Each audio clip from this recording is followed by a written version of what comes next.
What it do? Yeah, it's your dude Skyboy back with another video, you know what I'm saying, on the new podcast, Facts Not Fiction, you know what I'm saying? And guess what? Man, I got this story, you know what I'm saying, I want, to run, with the public, you know what I'm saying? It's something that happened to me back in the days, you know what I'm saying? And it's just, it was about the night that I almost lost my life, you know what I'm saying? And it started off like, I met this female, I had been knowing her from, elementary school, but at the end of the day, I had been reunited with her as an adult, you know what I'm saying? I had met her at the gas station one day, and we exchanged numbers and stuff, and we got to running it, for a couple of weeks or whatever, and one night, she texted me, No, this before texting even come out. One night she paged me, and I had went to the club, you know what I'm saying? To the club 504 that night in Baton Rouge, and at that time I was at Dennis restaurant on Acadian, grabbing something to eat on my way home. Mind you, I had a newborn son and his mama, and we lived together, you know what I'm saying? And I had planned on going home, you know what I'm saying? But when she beat me, she came over and met me. She was in her car, but she had a friend, and her friend had a friend, you know what I'm saying? And she let her friend take her car, and I ended up, had to take her home, you know what I'm saying? That was her plan. But my plan was, I was on my way home, So, man, she jumped in the car with me. We went to her house, and when we pulled in the apartment complex, she spotted her baby daddy car bagged up. And so she was like, pull over, pull over, pull over, So I pulled over. And so she was like, hold up, I'm gonna be right back, So she went to go, kind of, I guess, get him to leave or whatever. But at the end of the day, she was taking too long, so I smashed out. And so when I was smashing out, I saw her, bent over, talking to him on the driver's side of his car, And I'm on my way home, and man, at that time, I was a youngster, and I didn't know about, how Seagan Lane will take you straight to Sherwood once you cross over Airline. I didn't know that at that time, This happened in 1997, I didn't know that at that time. I had not long ago started driving, I had been driving for a while, but man, I didn't know, But anyway, I got on the interstate on I-10 and took it to where I can get on I-12. So it took me a little minute. So by the time before I got to my destination, which was Sherwood, she had to beat me again. So I ended up going back. She had told me that the dude was gone. I had stopped using the payphone. She told me the dude was gone, and the police made him leave and say he ain't coming back, And so I just didn't follow my first mind, and I went on back, And when I made it back,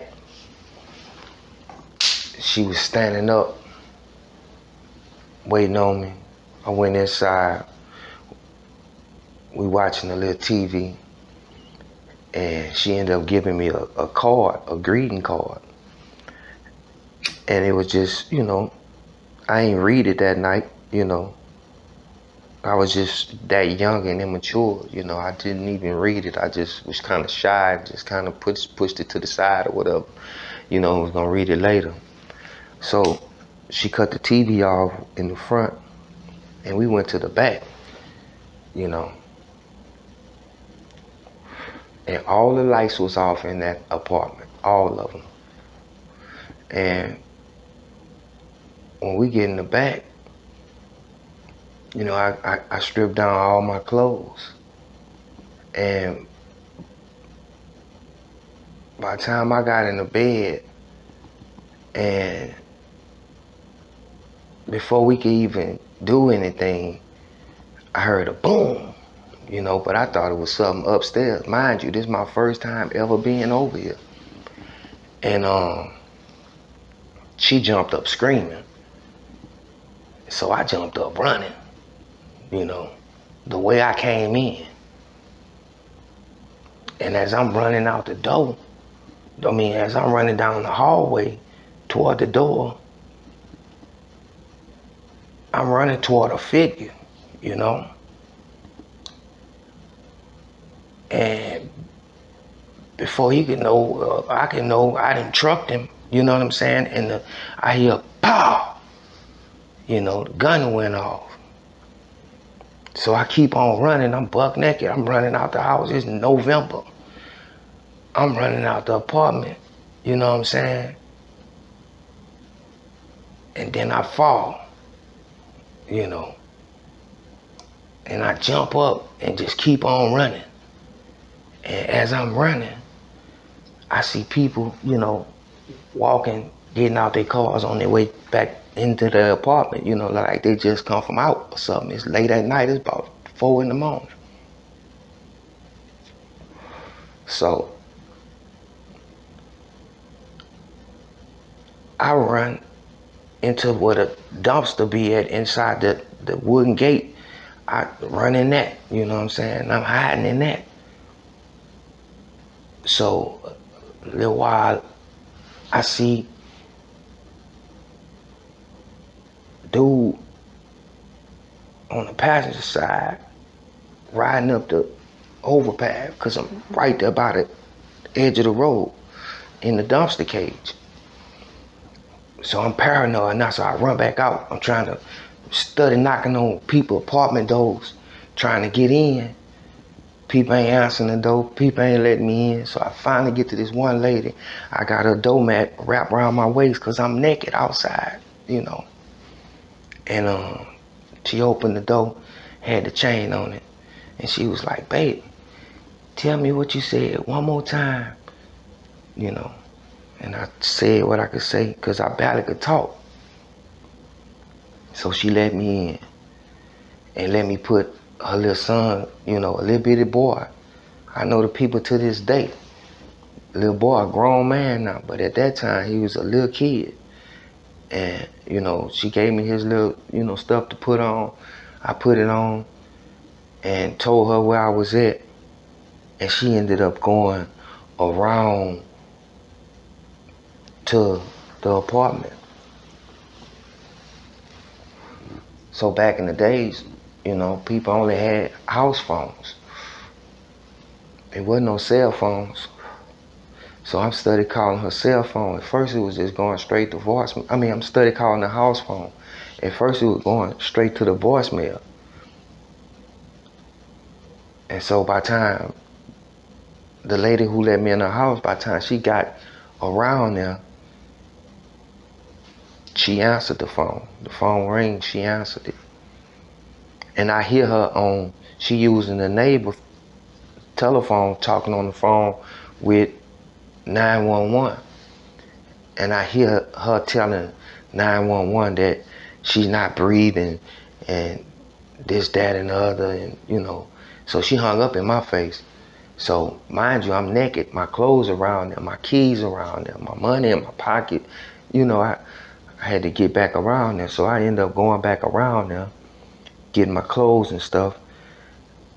And when I go in there, back in the room to get my clothes, I see my friend, she's sitting on the floor in the corner, passed away, you know. So I get my clothes and gather my stuff and wait on the people to get there. And when the people get there, you know. It's just like I had to end up, her family ended up finding out, and once her family got there, they came straight to me asking me where she at, what hospital she at or whatever, you know. And I couldn't even really even tell them that she was still in the apartment. She wasn't gone yet to the hospital, but she had passed away. That's part one.